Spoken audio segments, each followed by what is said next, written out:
அம்மா 2-3 நாள் கடை லீவு, அதனால் உங்களுக்கு வந்து வீடியோ போடல.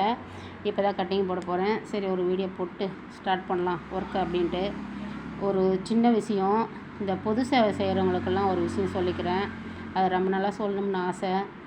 ஒரு மக்களுக்கு போயிட்டு உங்களுக்கு என்ன தேவை அப்படிங்கிற கஷ்டத்தில் இருக்கிறவங்கக்கிட்ட போய் அணுகி உங்களுக்கு என்ன தேவை என்ன கஷ்டங்கிறத அவங்க கஷ்டத்தை புரிஞ்சு அவங்க தேவையை பூர்த்தி பண்ணிங்களாவே நீங்கள் ஒரு பெருமைக்குரியவர்களாக இருப்பீங்க. அந்த இடத்துல ஒரு தெய்வமாக பார்ப்பாங்க உங்களே, சரிங்களா? அதை விட்டுட்டு அவங்க செய்கிற வேலை எந்த வேலை செஞ்சாலும் அந்த வேலையை வாங்கி செஞ்சு உங்களுக்கு வந்து ஒரு இது கிடைக்கணும் அப்படிங்கிறதுக்காக ஃபோட்டோ எடுத்து போடுறது அது வந்து ஒரு நல்ல விஷயமா படலை. ஏன்னா நாம் ஒருத்தவங்களுக்கு நன்மை செய்கிறோன்னா பெருமைக்காக செய்யக்கூடாது, திறமைக்காக அவங்களோட அருமையை புரிஞ்சுக்கிட்டு செய்யணும், சரிங்களா? அதுதான் பெரிய விஷயம். ஓகே, எனக்கு சொல்லணும்னு தோணுச்சு சொன்னேன். பாய் தங்கங்களா.